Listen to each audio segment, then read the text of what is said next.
Pagi anak-anak. Ya, hari ini kita akan belajar tentang sistem pernapasan manusia.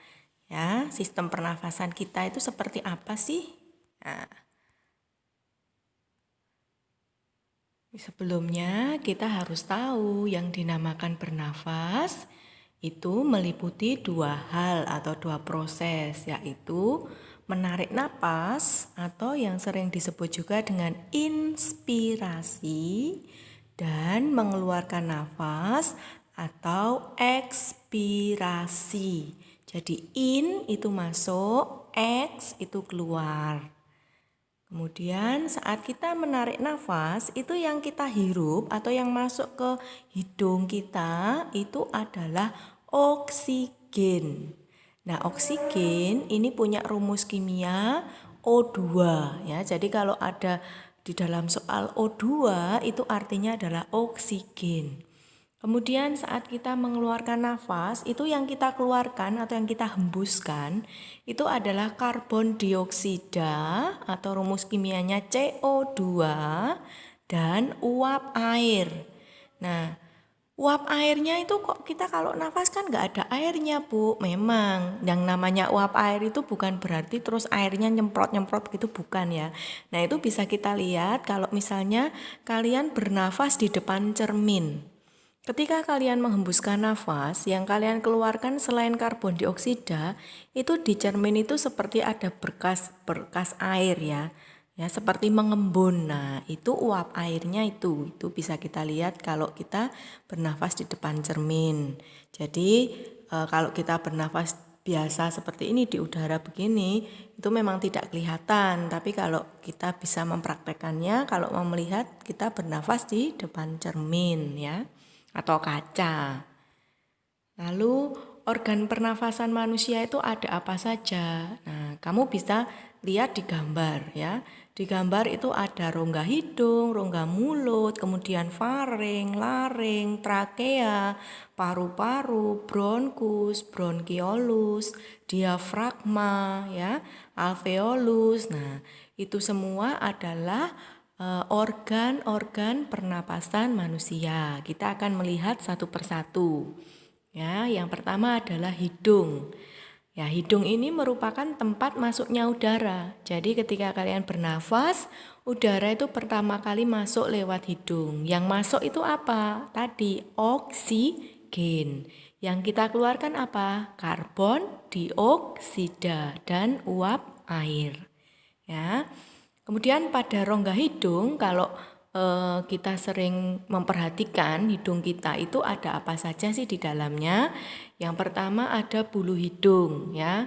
Bulu hidung ini punya fungsi yaitu untuk menyaring kotoran yang masuk bersama dengan udara.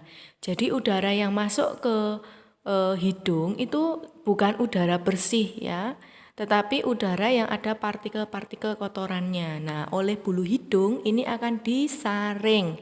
Ya, bulu hidung itu seperti penyaring. Kemudian yang kedua ada lendir hidung. Ya, lendir hidung ini berfungsi untuk menyesuaikan suhu dan kelembapan udara. Jadi walaupun kalian tidak pilek, itu hidungnya tetap basah lembab karena ada lendir hidung ini. Dan lendir hidung ini ada di dalam hidung itu tidak hanya semata-mata ada, tetapi memang dia punya fungsi yaitu menyesuaikan suhu dan kelembapan udara. Lalu ini bisa kalian lihat bagian-bagian dari hidung ya. Itu ada tulang hidung, kemudian lendir. Lendir itu ada di dalam rongga hidungnya. Kemudian ada serabut saraf, kemudian saraf pembau, kemudian ada rambut hidung ya.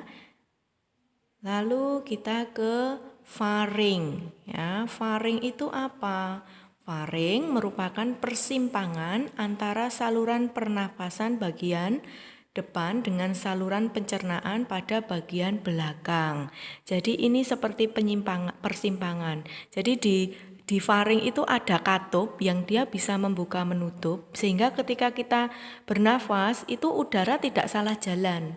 Udara akan masuk ke saluran pernafasan sehingga masuk ke paru-paru. Tetapi ketika kita makan ya, ketika makan itu nanti makanan tidak akan masuk ke saluran pernafasan, tetapi ke saluran bagian belakang ya, untuk masuk ke organ-organ pencernaan. Nah, adanya faring ini yang mengatur supaya kita itu tidak tersedak. Nah, yang pernah tersedak, nah ini berarti ada makanan yang jalannya salah, masuknya ke ke saluran pernafasan sehingga kita tersedak ya. Sehingga kita harus hati-hati. Makanya kenapa kalau papa mama atau nenek kakek orang tua kita itu kalau bilang kalau makan jangan sambil bicara. Nah, ini supaya katup ini bekerjanya maksimal sehingga kalian tidak tersedak. Nah, kita lihat ini faring. Nah, jadi dia ada di persimpangan antara dua saluran ya. Kemudian ada laring atau yang sering disebut dengan pangkal tenggorokan. Nah, pada laring ini terdapat pita suara, di mana pita suara ini saat kita bicara, gelombang suara yang melewati pangkal tenggorokan akan menggetarkan pita suara. Sehingga getaran inilah yang menyebabkan bunyi, sehingga kita kalau bicara itu ada bunyinya ya, terdengar bunyinya.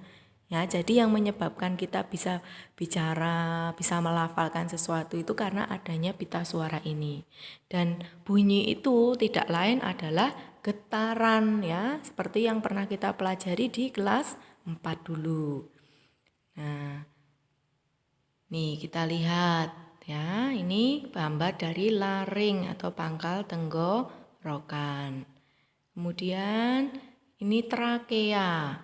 Trakea itu nama lainnya adalah batang tenggorokan. Ya.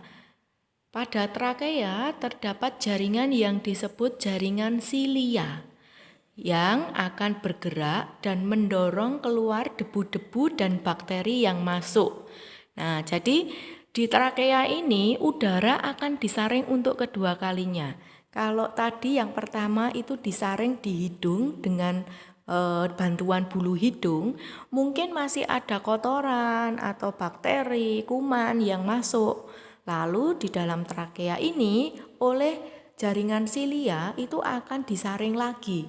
Sehingga udara yang masuk ke paru-paru itu betul-betul udara yang bersih ya. Nih trakea ya, itu ada di atasnya percabangan, di bawahnya laring ya. Kemudian bronkus. Ya, bronkus ini apa? Bronkus adalah percabangan dari trakea serta terdiri ada atas bronkus kiri dan bronkus kanan. Jadi trakeanya bercabang sehingga bronkus ini akan mengarah ke paru-paru sebelah kiri dan paru-paru sebelah kanan. Nah, bisa kalian lihat itu bronkus itu ya. Jadi dia percabangan dari trakea. Lalu selain bronkus ada yang dinamakan bronkiolus. Bronkiolus ini adalah percabangan dari bronkus. Sebelah mana bronkiolus? Jadi setelah bronkus itu bercabang ke kiri dan ke kanan, paru-paru kiri dan paru-paru kanan, ini akan menyabang lagi ya, seperti akar.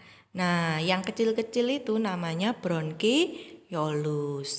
Kemudian kita ke paru-paru. Paru-paru itu nama lainnya adalah pulmo. Ya. Paru-paru dilindungi oleh selaput yang disebut dengan pleura. Ya, jadi ada yang melindungi paru-paru, selaput tipis itu namanya pleura. Kemudian pada paru-paru itu terdapat gelembung paru-paru yang disebut dengan alveolus. Ya, jadi di dalam alveolus ini akan ada pertukaran antara oksigen dan karbon dioksida. Jadi pertukaran oksigen dan karbon dioksida itu ada di dalam alveolus. Kemudian alveolus ini dikelilingi oleh kapiler-kapiler darah. Jadi nanti oksigen yang diterima masuk ke dalam paru-paru ini akan disalurkan ke seluruh tubuh melalui kapiler-kapiler darah yang ada di dalam alveolus. Begitu juga dengan karbon dioksida nanti akan dikeluarkan ya. Jadi tempat pertukarannya itu ada di dalam alveolus. Kemudian Alveolus ini berbentuk seperti buah anggur. Nah, kalau kamu lihat buah anggur, nah itu bentuk alveolus itu seperti itu, gelembung-gelembung. Tetapi kalau anggur itu kan ada isinya. Kalau alveolus ini seperti rongga dalamnya ya. Nah, ini bisa kamu lihat alveolus. Ya, bentuknya seperti buah anggur ya. Di situ banyak kapiler yang merah dan biru itu pembuluh darah atau kapiler-kapiler darah ya. Kalau yang biru itu melambangkan darah yang kayak oksigen ya, masuk ke paru-paru.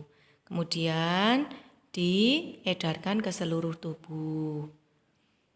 Kemudian ini proses pernapasan manusia. Jadi kita bernafas itu kita menghirup udara dari hidung. Udara yang kita hirup dari hidung itu mengandung oksigen. Ya, selain itu mungkin juga mengandung gas-gas lain ya.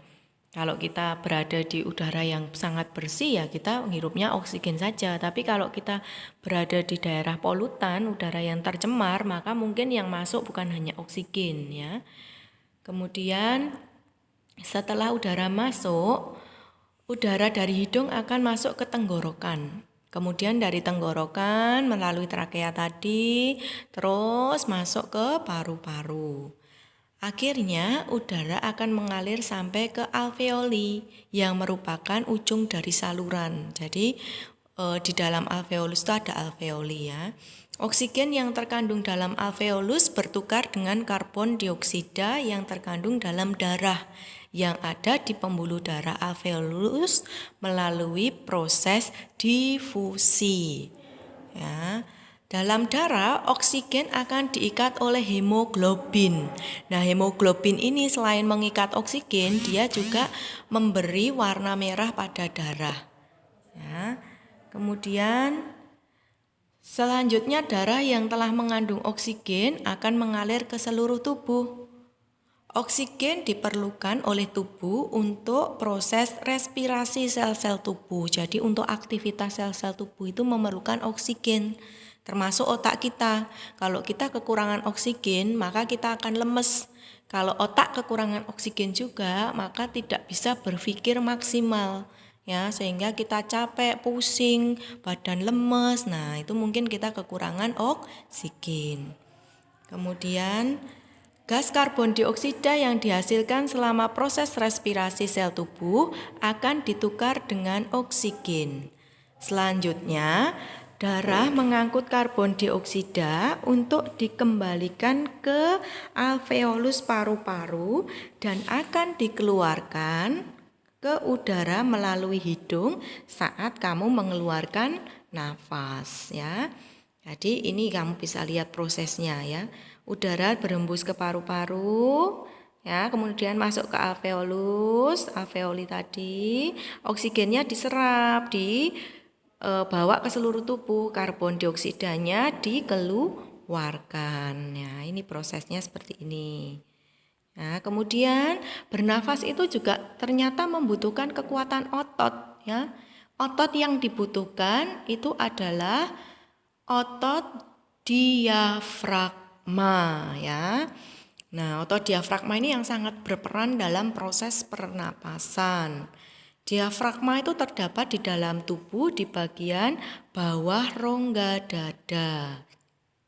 Kemudian diafragma itu berbentuk seperti kubah, ya, kubah. Nah, ini bisa kalian lihat diafragma yang warna merah itu ya, di bagian bawah itu diafragma. Kemudian ini proses berkontraksi dan relaksasinya diafragma. Ya, saat kita menghirup udara atau saat kita memasukkan oksigen, otot diafragma akan berkontraksi menjadi lebih datar. Seperti gambar yang sebelah kiri ya, saat udara masuk itu. Otot tulang rusuk mengangkat tulang rusuk kita, jadi tulang rusuknya mengembang. Paru-paru membesar untuk menampung udara. Nah, ini saat proses kita inspirasi atau oksigen masuk. Kemudian saat kita membuang nafas atau ekspirasi, otot diafragma akan relaksasi ya, seperti yang udara keluar itu. otot tulang rusuk mengendur menjadi lebih kecil, paru-paru mengkerut ke ukuran yang lebih kecil dan menghembuskan udara pengap berisi karbon dioksida keluar ya.